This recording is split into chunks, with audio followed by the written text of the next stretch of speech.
Halo, salam sejahtera, shalom. Perkenalkan, nama saya Davidson Anin. Saya bertugas di UPT Kantor Imigrasi Kelas 2 TPI Atambua. Berikut akan saya bagikan atau saya ceritakan pengalaman saya dalam melakukan pembelajaran secara sinkronus dan juga asinkronus. Nah, sebenarnya kedua teknik belajar ini sama-sama menganut teknik yang sama, yaitu pembelajaran berbasis distance learning atau pembelajaran yang kita kenal pembelajaran jarak jauh. Jadi teknik belajar ini sebenarnya membantu kita dalam keadaan sekarang di mana COVID-19 ini kita diharuskan untuk tidak berkumpul dan lain sebagainya. Kita dapat belajar jarak jauh pakai media komunikasi HP, komputer, dan lain sebagainya. Nah, tekniknya bisa melalui asinkronus dan sinkronus ini.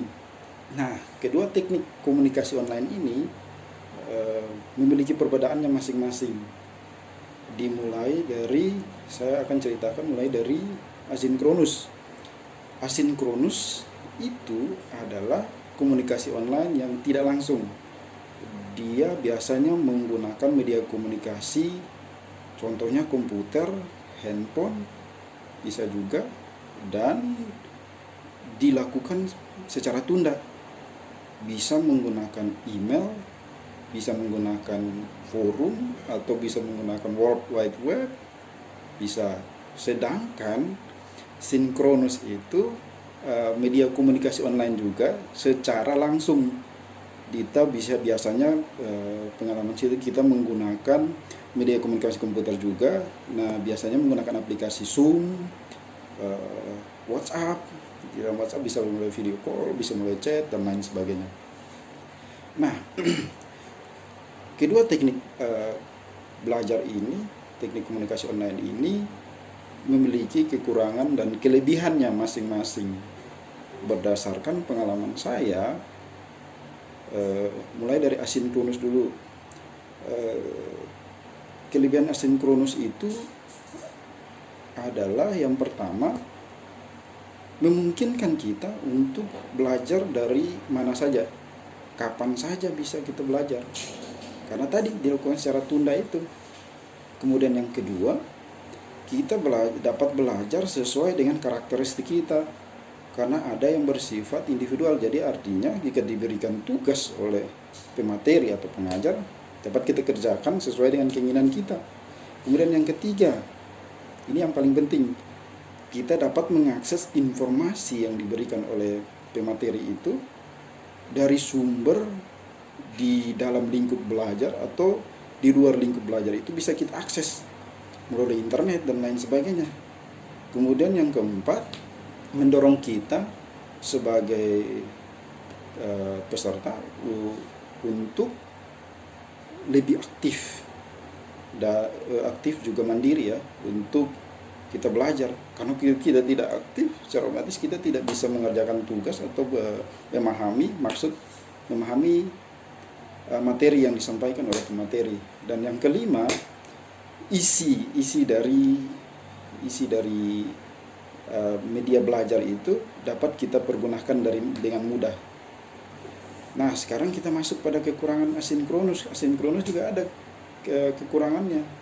Yang pertama, keberhasilan kita dalam belajar itu tergantung pada motivasi belajar kita.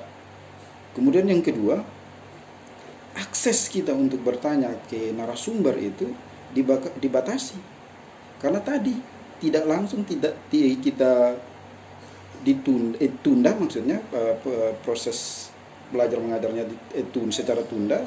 Akhirnya kita tidak bisa langsung bertanya kepada pemateri. Jadi seandainya kita diberikan tugas, maka mau tidak mau kita jika kita tidak paham, maka mau tidak mau kita harus tunda dulu pengerjaannya. Atau bisa juga jika diberikan tugas, maka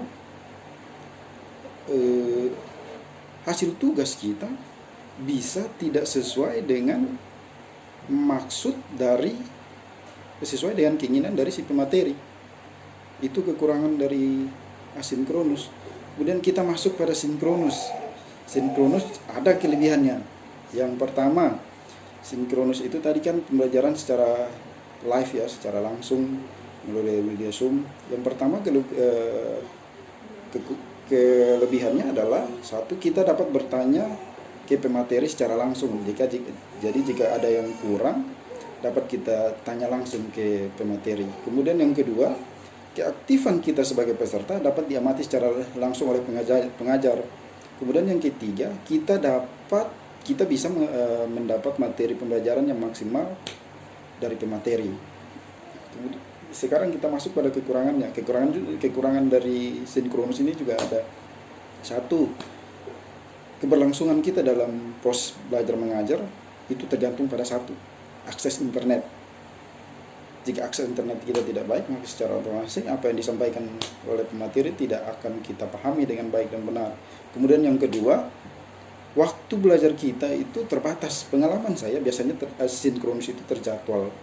Jadi kita tidak bisa belajar lebih lama. Yang kedua, kita terbatas pada kuota. Seandainya kita menggunakan data, maka kuota kita bisa habis. Jadi kita bisa terbatas proses belajar mengajarnya. Nah, kesimpulan saya, menurut saya sebenarnya hal yang mempengaruhi keefektifan dari kedua teknik belajar ini sebenarnya pada keaktifan dan motivasi kita untuk belajar materi yang disampaikan oleh pengajar.